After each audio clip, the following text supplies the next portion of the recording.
So my name's Travis Sheridan. I'm the president of Venture Cafe Global. So that means what we're experiencing tonight, Venture Cafe Warsaw, is number 10 around the world. And this is happening in other cities all around the world, always on Thursday. In some cities, we do it every week. In Warsaw, we will eventually do it every week, but we're going to start with monthly.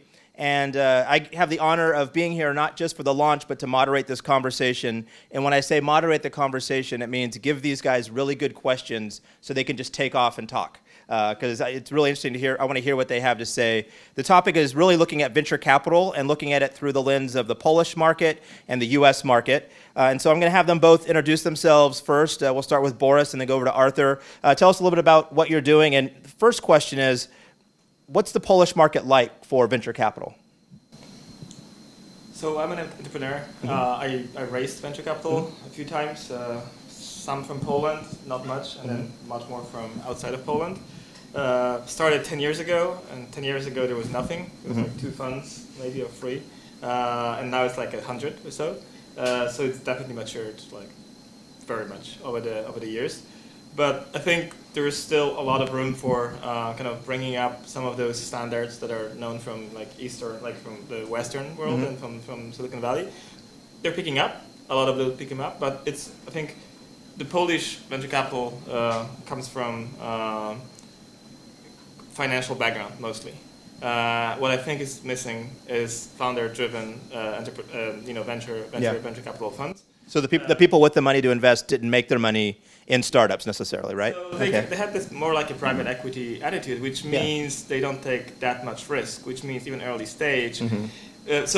So it's just a different approach. I think we need a mix of both. We need like later stage financial people who look at the Excel sheets, which I hate, and some of those like early stage who look at the people, which I love, and that's why I'm doing seed venture capital fund. And tell us a little bit about what you're working on right now. So I sold my company 4 years ago. I did some of the vesting. That was like a kind of small American startup that acquired us, and then we made it into a Polish unicorn now because it's like it's a billion zloty. Okay.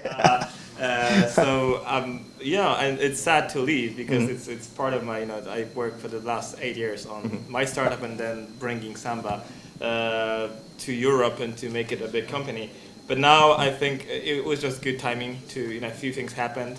Paul Bragil, who's an American investor who always wanted to do something here in Poland because his heritage is Polish. He never wanted to because he thought it's too early. But like a few years ago, he started coming to me and was like, Borys, it's coming. I'm seeing more of those Polish entrepreneurs in Silicon Valley, like you and a lot of others, who seem to be ready to take the next step. And also PFR came with a lot of money to offer us, so it was easier to raise the funding with not so much private fundraising. So all of that came together, and it was a good time to launch a fund which I hope will be a leader in this in this part of the world. Great. Pass the mic over to Artur. Artur, tell us a little bit about what you're working on and landscape of the venture capital community in Poland, in Warsaw specifically. I'm running few companies. Basically, one of them, Social Wi-Fi, is present on 40 markets globally. It's easy to explain because when you go to hotel or shopping mall, you see this welcome page, and the splash page. Yeah, exactly. And there is a technology behind that, and always you have infrastructure, but you also need some software to do that. So we work with big partners like Cisco, Ruckus, and so on. So that's one of my startup that I am quite engaged. And I'm CEO of that startup, but I also invested my money to bootstrap, let's say, because it's also hands-on. Another startup, Cydia, for example, this startup is doing eco-friendly furniture, like for the cities, basically, like solar benches, bus shelters, and they take energy from the sun, they have batteries, and they share the energy. Because you can charge your mobile phones, you can use the Wi-Fi, and it's all off-grid technology. So the VC is exactly how my friend described. It's growing very fast at the moment. And if you can imagine that we have in a couple of years, there will be like a government co-investment of about $1 billion, because that's the amount. So it's supplying the market with the money. But this creates also a kind of, I don't want to use the strong words, but a kind of pathology that there are not too many VCs that are not engaging the government money, like private VCs. So we have the same problems at that stage of the development of the market as you have in US, for example. We have a gap for Series A investment still. So, the early stage is very easy to get the funding, but when you need like $1 or $2 million, it's quite difficult. So then you need to, fight more to get to be invested. And do you see projects or companies that are starting in Poland getting poached or taken to the U.S. because there's more venture capital there? Is that are they leaving Warsaw to go pursue venture capital out in the United States, or is there a better relationship where investors now see the ability to invest in either Warsaw or the U.S.? What's it look like?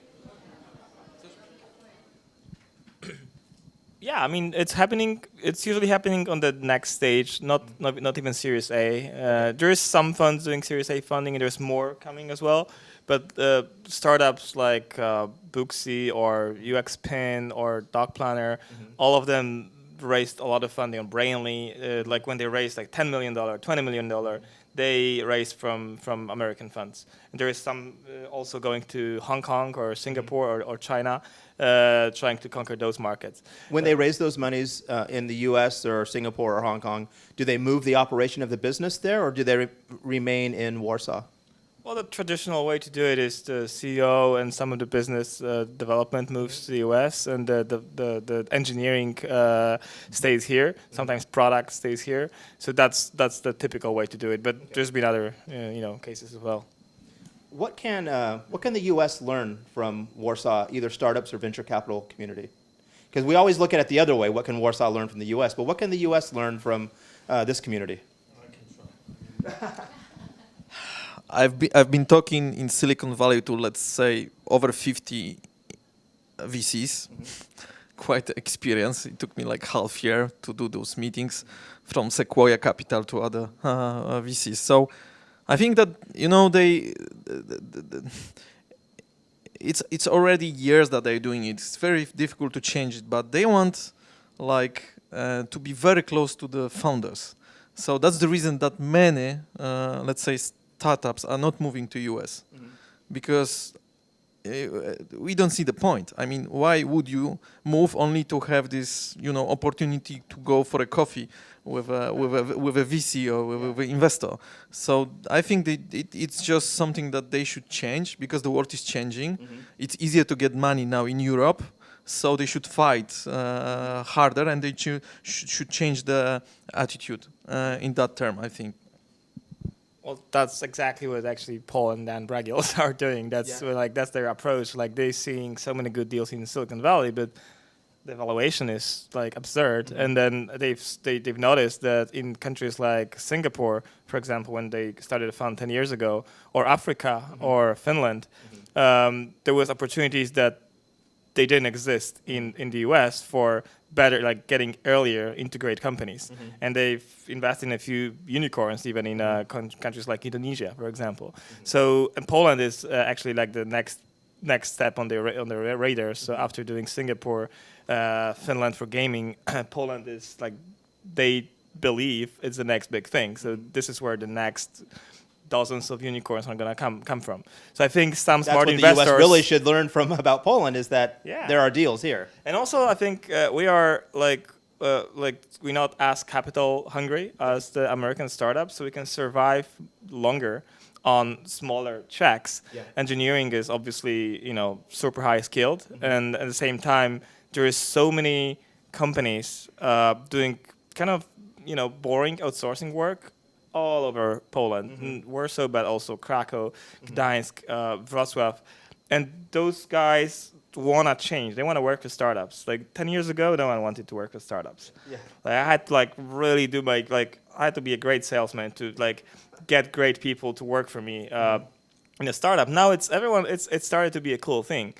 It's like it used to be like Google was the top you could think of. That's the only reason you'd go work for a startup is if you can't get a real job, right? Kind of. Yeah. That's what the parents Yeah. still say. Yeah. But it's changing, and now it's like working with startup. It's like, okay, what are they doing? And they're like, if you're excited, that's something to brag about. Yeah. It's slowly changing, but you can get those. I'm seeing that all the time. Like the whole teams, product, engineering, marketing people leading a bigger company like CD Projekt or Techland or like all of the gaming companies to start their own small gaming studios, and we're investing in some of those actually. And Artur, you've gone to San Francisco. You've given 50 presentations and discussions with venture capitalists. What Borys just said about the capital efficiency and the ability for money to go further in Warsaw, is that resonating? Is that speaking to the venture capitalists in Silicon Valley or the United States that, $1 here, a euro here, a zlotka here, it goes further in Poland than it will in the United States? Do they listen to that? Does that interest them? That part, they understand that part because it's a business. They understand that developer in Poland costs like 1/3. So they accept that you have, let's say, the rest of the team in Poland. But what I'm saying that the core team, let's say, they are expecting to be moved. But we all have families. We think it's good to work here. We would like to stay here. I mean, it's really, why should we move? I mean, to get to San Francisco is just, 12, 13 hours flight, and we can be there like every month. It's not a problem. So really, the world has changed, and we are very flexible. Myself, I've been to 57 countries. I spent 7 years abroad. So, like, moving and be flexible is something which is very natural. Like Borys, he also is traveling from Poland to US. It's very easy for him to move from places to places. So. And what about this thought that the money that does exist in Poland wasn't made through startups, right? It was either made through finance, or I know in places like Miami, Florida, or even Sydney, Australia, a lot of the money, a lot of the wealth was made through real estate, right? So they're not necessarily wired or mentally thinking like an entrepreneur. They're much more risk averse. Where I live in St. Louis, Missouri, a lot of the wealth was made through agriculture or manufacturing. How do we start training the next generation of investors that don't come from this ecosystem? Because if you look at the Cambridge Cambridge ecosystem or the San Francisco ecosystem, great grandfathers made their money in startups, and so it becomes much more of a generational and a normalized thing. What needs to take place, and maybe this is something where the U.S. can help inform and teach Warsaw. What can help educate the wealth in Warsaw that investing in startups is a very viable asset class? I will start. I mean, I think in US you are less risk averse than we are here. This is one of the, let's say, biggest challenges. What we can learn is like in US you appreciate if somebody fail, like because it means somebody has experience. In Poland, the attitude is you're a failure after one failure, which is crazy.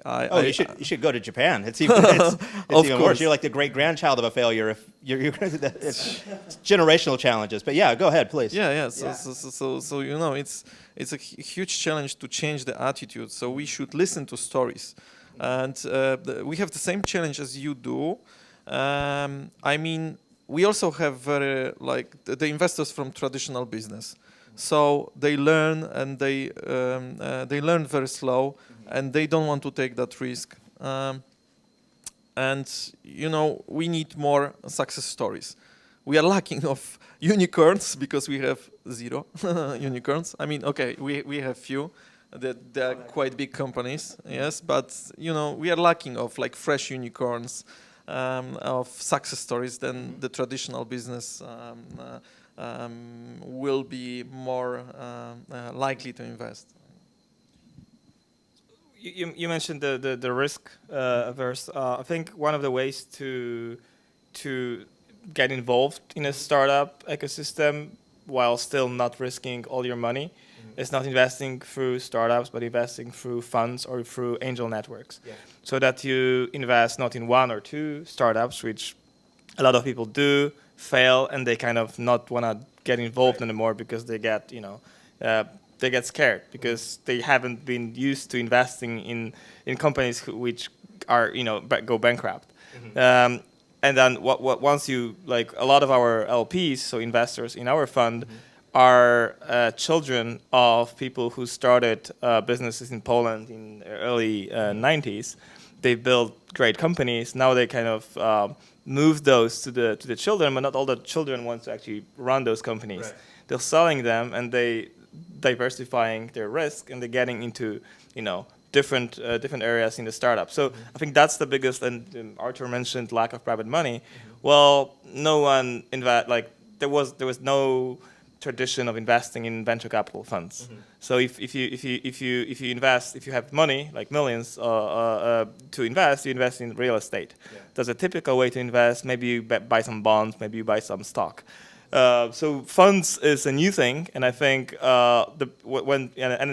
already have some funds that are performing pretty well.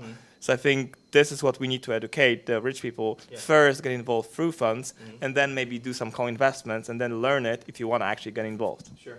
Arthur, you wanted to add something? Yeah, I want to add that we can also add, learn something which is maybe strange for you. We have a lot of bureaucracy.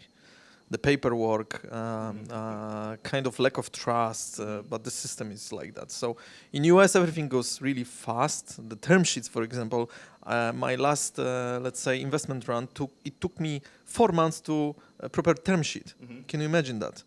This is unbelievable, because when you have, let's say, 3 investment funds engaged, you have three lawyers that are working on the project. And this is just something undoable. It's crazy because it's killing the time of the founders. And in US, because of the tradition and the knowledge the VCs have, they don't want to kill the energy and the time of the founders. That's the general overview of the bureaucracy differences. So we could learn how to make it simpler. But because we have VCs that have a government money engaged, that is creating extra work. Sure. There's a really interesting fund out of the United States that I've learned about. It's called the iSelect Fund. And what they've done is I don't know how they did it, but they're magical, but they've essentially created the equivalent of a mutual fund, but with startups. And so what they're doing now is they're talking to people that have high net worth, have a lot of wealth, and just are saying startups should be an asset class just like any other part of your diversified portfolio. And yes, it carries risk, just like if you invest in a pure international fund or a developing nations fund, it carries risk. But what this fund is seeing is people are saying, well, yes, I'll put 5% of my assets into this portfolio. Now they've managed the liquidity and they've managed the ability to not mess up cap tables by having this much fractional ownership. But I thought of that as a very innovative way of trying to speak to people who have an interest in startups, but only understand things through a lens of asset class. And they're having tremendous success around the United States they're also getting investment and getting funds into this, selling through financial advisors. Because again, this high net worth person already has a voice that they trust. It's the financial advisor. I have one more question for you, and then I want to open it up for the audience to ask some questions as well.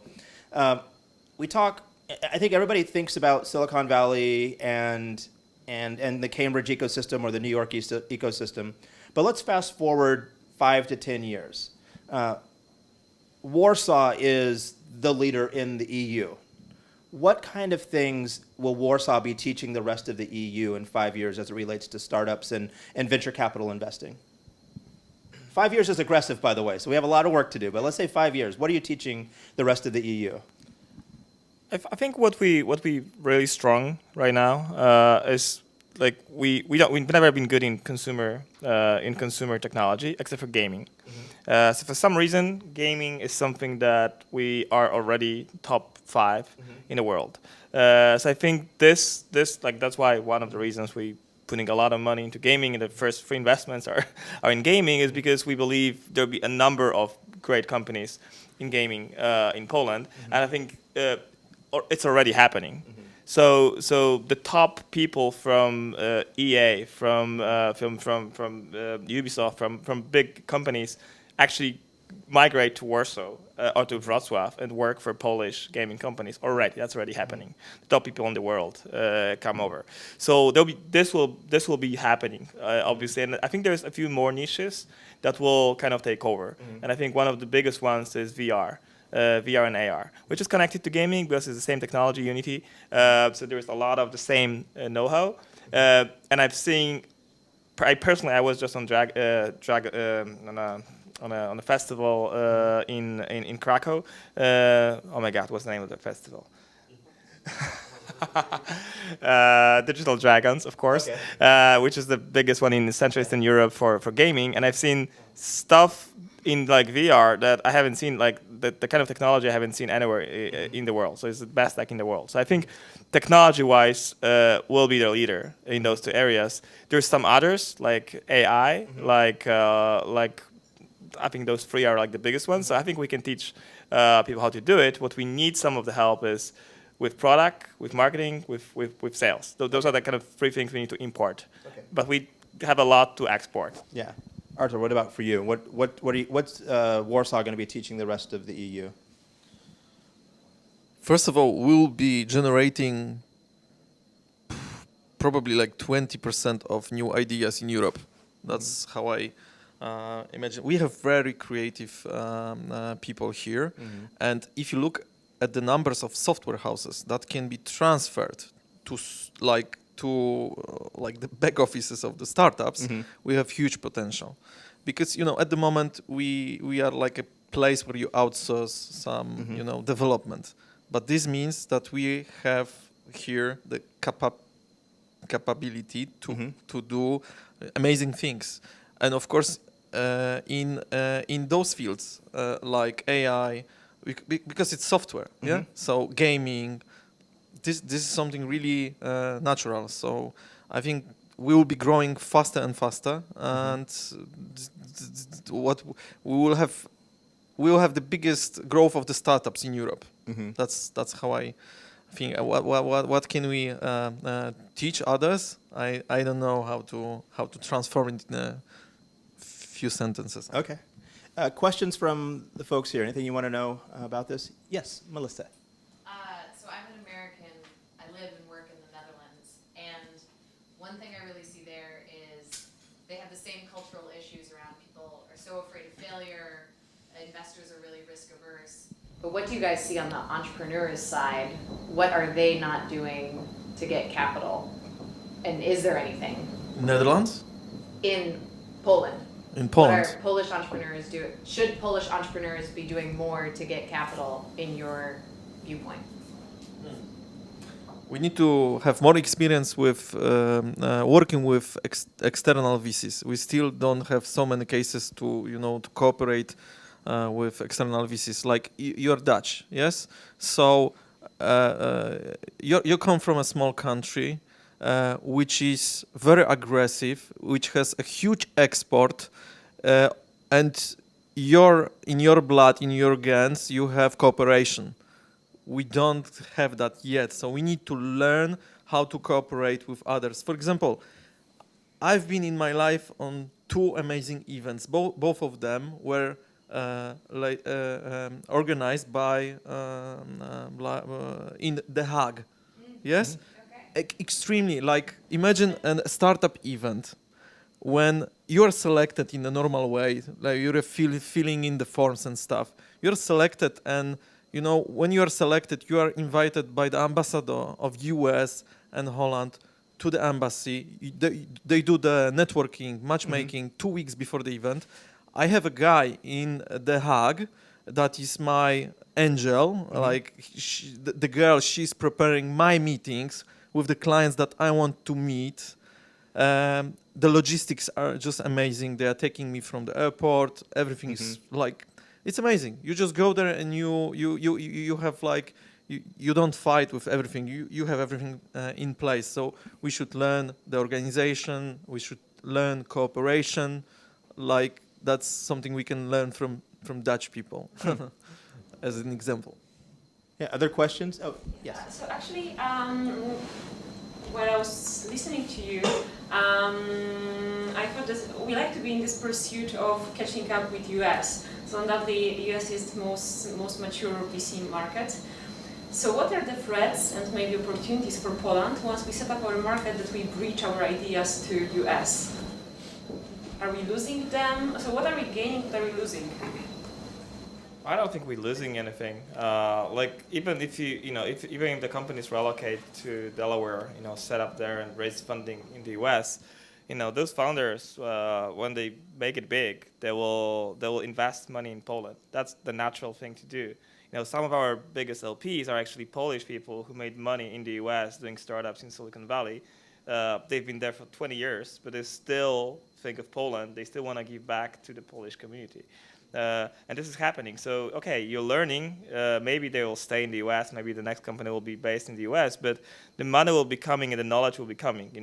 The worst thing that can happen is, if they stop sharing, if they get their money, if they, go to a beach and they don't care. But if they come back to events like this one and a lot of others, then we're learning. And if they angel invest in startups, invest in funds, maybe get more friends to come to Poland.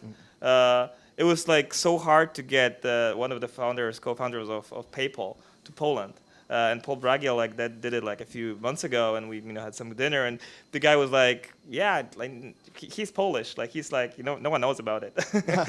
Look, so he's Polish, but he never had this connection with Poland because he was raised in the U.S. But once he came and he met a lot of amazing people here, he's like, okay, maybe it's time to actually do some, maybe even do some fundraising, because he's doing a big fund. He did a fund with Peter Thiel, he's doing his own fund, and we put Poland on his radar, and we need more great people like that to have Poland on their radar. At some point they'll see, okay, it's a Polish entrepreneur, meaning we should take notice, because that might be something pretty big. We have to change as well. And I think that's actually a very true statement in a lot of what I would consider emerging markets, is that we get it's almost like a bad relationship. If I say to my partner, oh, please never leave me, guess what? She's going to probably leave me because I'm so desperate for her not to leave. Or when you have a college student that graduates, you're like, oh, if you graduate from university, please don't leave. We actually want to have the confidence that either A, we're worth them staying, if it's a partner or a college graduate, or if they do leave, not that we want them to have regrets, but let them have some loyalty and remember us fondly. And I think the thing that stood out to me, especially in Polish culture, is that the Poles are very proud, regardless of where they live. They don't have to live in Poland to have that pride. And I think you're absolutely right. If they achieve success elsewhere, they will find a way to return that to their hometown or their home city or their home country. We see that in the United States in smaller markets like St. Louis, Missouri, or Raleigh-Durham area of North Carolina. People will make their money in Silicon Valley, and they'll say, okay, we've achieved a certain level of success. Now let me go back and give back to my city. So I think that actually will lead into a later conversation where we have another moderated discussion talking about innovation districts and innovation cities and what does it take to really grow the next one. But big round of applause to Artur and Byron.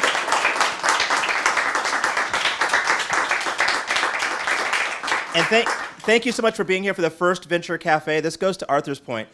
This is a process of not only building relationships, but getting better at storytelling, getting people connected to resources and talent and friends that they may not have known before, but also a way for us to tell the story of what's happening in Warsaw, not just to people within Warsaw, because I think that is also important. We have to tell the story locally, but the ability to tell the story globally. So we're excited that this is the first of many, and Venture Cafe is here for a long time. Thanks.